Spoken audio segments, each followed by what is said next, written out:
The screen opens on Horse Guards Parade, a historic expanse bathed in the crisp light of an October sun, the pale gravel shimmering like a sea of pearls, its edges framed by the grand stone arches of Whitehall. Tourists line the railings, their cameras flashing in bursts, capturing the scarlet and gold spectacle of the Queen's Lifeguard, their royal standards fluttering proudly against a sky of unblemished blue. The air crackles with the energy of anticipation, carrying the scent of polished leather, the faint tang of coffee from a vendor's cart, and the sharp bite of autumn leaves scattered across the gravel. The rhythmic clop of hooves echoes from the stables, blending with the hum of voices and the distant chime of Big Ben, grounding the scene in a timeless reverence for tradition. In this sunlit arena, where duty and history converge, a martial artist will step into the Royal Guard's sacred march, defying centuries of protocol with a challenge that tests the heart of honor. A moment that will spark awe, reflection, and a question that lingers long after the boots fall silent. If you're drawn to stories where discipline meets defiance, hit subscribe to join our community and catch more soul-stirring tales every day. As the sun casts long shadows, one question reverberates across the parade ground. What does it mean to confront tradition when the past demands a reckoning? The Queen's Lifeguard marches in perfect formation, a living tableau of duty, their scarlet tunics blazing, gold braid glinting, boots pounding the gravel in a rhythm that echoes centuries of service to the crown. Lance Corporal William Holt stands tall third in line, his gray eyes steady beneath the towering bearskin hat, his lean frame a testament to years of discipline, his posture a silent vow to the tradition he upholds. A veteran of Syria, William's calm demeanor belies a heart shaped by loss.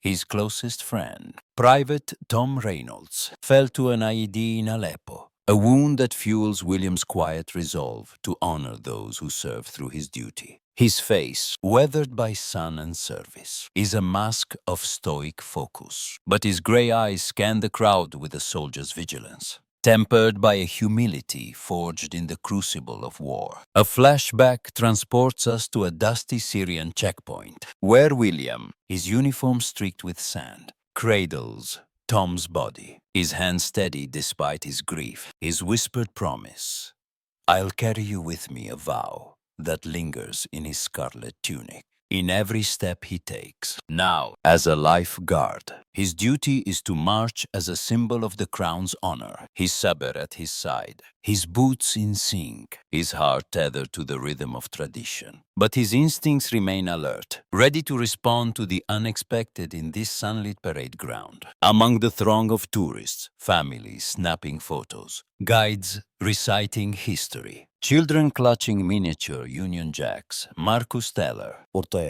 stands apart, his black jacket sharp against the crowd's bright colors, his movements fluid, his piercing blue eyes fixed on the guards with an intensity that borders on obsession.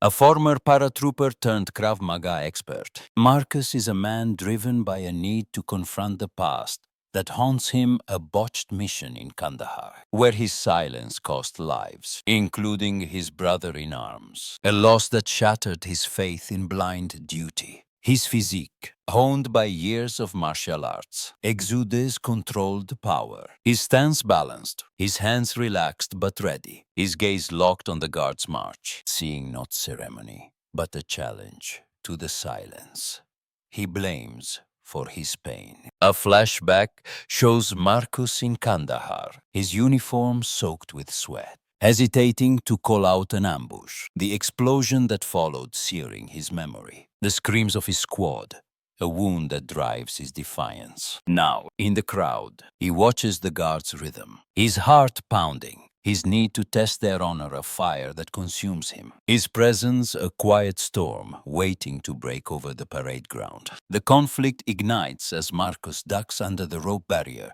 with deliberate precision, his black jacket catching the sun, his movements graceful yet provocative, stepping into the guard's sacred path with a balance that mirrors their rhythm. His hands open, his stance a silent challenge. The crowd gasps, a collective intake of breath. A mother pulls her child back. A phone clatters to the ground. A guide's voice falters mid-sentence. Tourists freeze, their cameras lowering, their faces shifting from curiosity to shock, their murmurs rising like a wave. William registers Marcus without turning, his gray eyes narrowing imperceptibly, his training kicking in, his instincts recognizing the calculated nature of the breach. This isn't a tourist's reckless stunt. It's a deliberate challenge, a test of the guards' resolve, of the tradition they embody. Marcus stops dead center in the path, 20 meters ahead. His presence, a quiet storm, his blue eyes locking onto Williams, daring the guards to react. His stance unwavering, his challenge a ripple that disrupts the parade ground's sanctity. The courtyard pulses with tension, the sun casting stark shadows, the royal standards fluttering above, the vendor's cart silent, the children's flags stilled, an elderly veteran in a beret, his medals glinting, frowns, his voice low. He's got no right, he mutters, his wife nodding, her eyes fixed on the guards. A teenage boy, his phone poised, whispers to his sister. Is he crazy? Their faces a mix of awe and unease. A young woman, her camera forgotten, clutches her guidebook, her voice soft. He's testing them why. The sergeant major, his gold braid gleaming, watches from the sidelines, his face a mask of authority, his hand poised to signal, his voice held in check. Assessing the breach, William's heart steadies, his thoughts on Tom, on the promise to carry his memory, on the duty that binds him to this march, to the crown, to the honor of those who fell. Marcus's challenge is personal, not political, a test of the silence William has learned to wield as strength, a silence Marcus seems to despise. The tension escalates as the guards close in, 20 meters away, their boots unrelenting, the rhythm of their march a heartbeat that pulses through the gravel. Their scarlet tunics a wall of tradition advancing on Marcus's defiance. Marcus moves parallel to the formation, his steps fluid, his body brushing William's shoulder, a deliberate breach of space. His voice low, cutting through the rhythm of boots. You know Kandahar? I do. I lost everything to silence, he says, his words sharp, laced with pain, hitting William like a blade, stirring memories of Aleppo, of Tom's lifeless eyes, of the silence that followed. William's jaw tightens, his gray eyes steady, but he holds formation. He's training a shield against the provocation. His heart wrestling with the weight of Marcus's words. The crowd holds its breath. Their faces a gallery of anticipation. An elderly woman in a scarf clutches her husband's arm. A father lifts his son for a better view, their eyes wide with expectation. Marcus steps ahead, walking backward, facing William, his blue eyes burning, his voice a challenge that echoes across the parade ground. This isn't honor. It's a mask, he says, his words a dare. His movements precise, his Krav Maga training evident in every step, his defiance a mirror to the guard's discipline. The sergeant major barks, halt, his voice a thunderclap that freezes the formation. The guards stopping in unison, their boots silent, their sabers gleaming, their scarlet tunics vivid against the pale gravel. Marcus stands firm, his stance unshaken, his challenge clear, his presence a solitary figure against the weight of tradition. His blue eyes locked on William, demanding a response, daring the guard to break the silence he condemns. The crowd's murmurs fade. The vendor's cart still, the children's flags lowered. All eyes on the standoff, the sun blazing above, the royal standards fluttering. The parade ground a stage for a clash of discipline and defiance. The climax erupts as Marcus reaches out, his hand touching William's rifle barrel, a symbolic breach that sends a shockwave through the crowd. Their gasps, sharp and collective. Phones wobbling in unsteady hands. Show me there's a soldier left. Marcus whispers, his voice low. his blue eyes piercing, his challenge a plea wrapped in defiance, a call to the humanity beneath the scarlet tunic. William breathes deeply, his gray eyes steady, his heart pounding, his thoughts on Tom, on the silence that saved lives in Syria, on the duty that defines him, not as a statue, but as a man. In a single, deliberate motion, he breaks formation, stepping forward, the crowd inhaling sharply, their faces alight with awe. He removes his bearskin hat, placing it carefully on the gravel, a gesture that strips away the ceremonial mask, revealing the soldier beneath, his brown hair damp with sweat, his gray eyes calm but resolute. "You want to test duty? Let's see," William says, his voice steady, deep with the weight of his service, his stance shifting, his training as a soldier,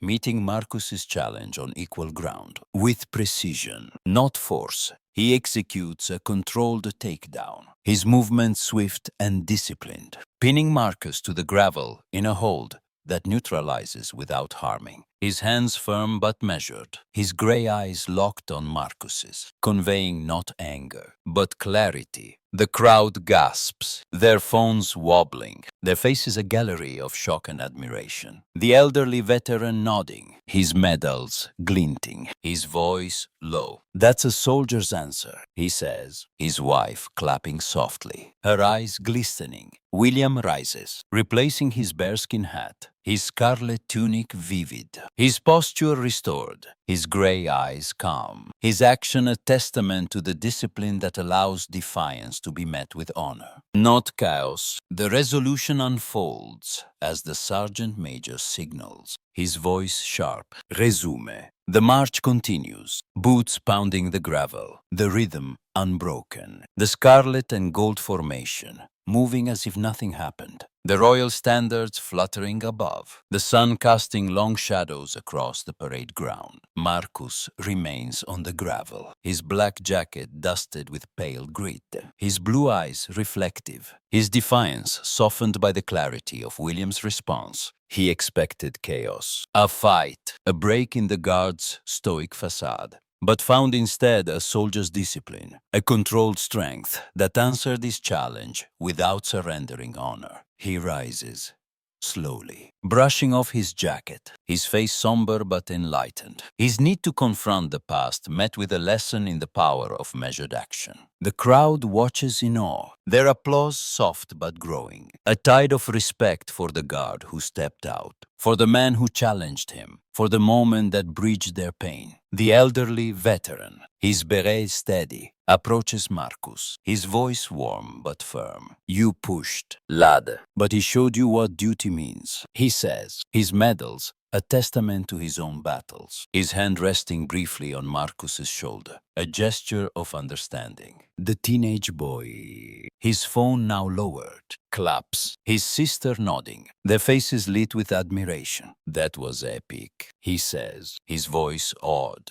The young woman with the guidebook, her eyes glistening, whispers to her friend, "He didn't fight, he honored him." The father, with his son. The child, now waving a flag, shares a nod with his wife, their faces reflecting pride in the guard who acted, in the tradition that held firm. Palace staff, their navy uniforms crisp, watch from the sidelines, their faces professional but softened, their nods to William, a silent acknowledgement of his courage. In the barracks that evening, William removes his scarlet tunic, the weight of the day settling into his bones, his gray eyes reflective as he polishes his saber. The rhythm, a meditation on the moment. He stepped out. His comrades, their banter usually loud, offer quiet approval, their voices low but warm. "Took guts to break rank like that," says Corporal Evans, his own bearskin hat on the rack, his eyes meeting William's with respect. William nods, his voice steady. "It took more to stay silent all those years," he says, his thoughts on Tom, on Marcus, on the silence that both wounded and healed, on the duty that demanded action, not just stillness. The sergeant major, his gold braid catching the barracks light, pauses at the door, his face stern but proud. "You kept the line. Halt," he says. His words, a rare commendation. His nod, a seal of approval. Days later, the story of William and Marcus becomes a global sensation, shared across news outlets, social media, and whispered conversations. A viral video capturing the march, Marcus's challenge, William's takedown, the crowd's awe, a symphony of respect. Headlines: Hail, the guard who met defiance, framing William's act as a lesson in discipline, a reminder that true honor speaks through action, not just silence. News anchors recount the story with reverence, their voices thick with admiration, while online forums buzz with praise for the guard who stepped out, for the martial artist whose pain found clarity, for the tradition that bent but did not break. The video, shared millions of times, shows William's scarlet tunic blazing across the gravel, his bearskin hat on the ground. Marcus's challenge met with calm precision. The crowd's faces a tapestry of awe and gratitude, a moment that unites viewers in admiration for a soldier who chose action over stillness. Marcus, back in his East London gym, reflects on the encounter, his Krav Maga classes now infused with a new lesson: discipline is not the absence of action, but the choice to act with purpose. He writes to William, a brief note delivered to the barracks, his words simple but heartfelt. "You showed me honor isn't a mask. Thank you." William reads it in the quiet of his bunk, his gray eyes softening. His thoughts on Tom, on the promise he kept, on the man whose pain mirrored his own, on the clarity they both found in that sunlit moment.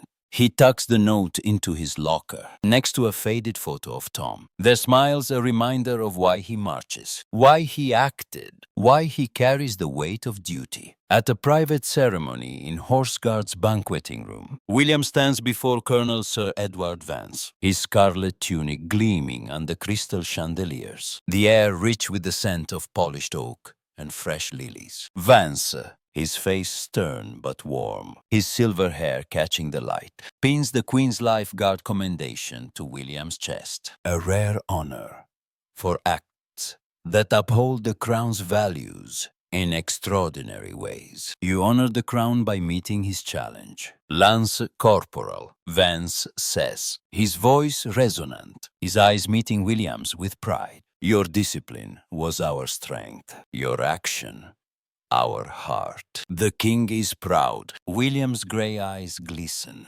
His thoughts on Marcus, on Tom, on the duty that defines him. His salute steady, his heart full. The weight of the medal, a reminder of the moment he stepped out, of the honor he upheld. The aftermath ripples through the lives touched by that October morning. Marcus, he's defiant, transformed. Volunteers with veterans groups, sharing his story to help others heal. His gym a sanctuary for those wrestling with their past, his blue eyes now carrying a quiet peace. The elderly veteran, back in his Yorkshire village, shares the story with his local pub, his medals displayed proudly, his voice warm with pride for the guard who answered defiance with honor. The teenage boy, his video, now viral, starts a school project on military tradition, his words inspired by William's courage, his platform a light for others. The young woman with the guidebook,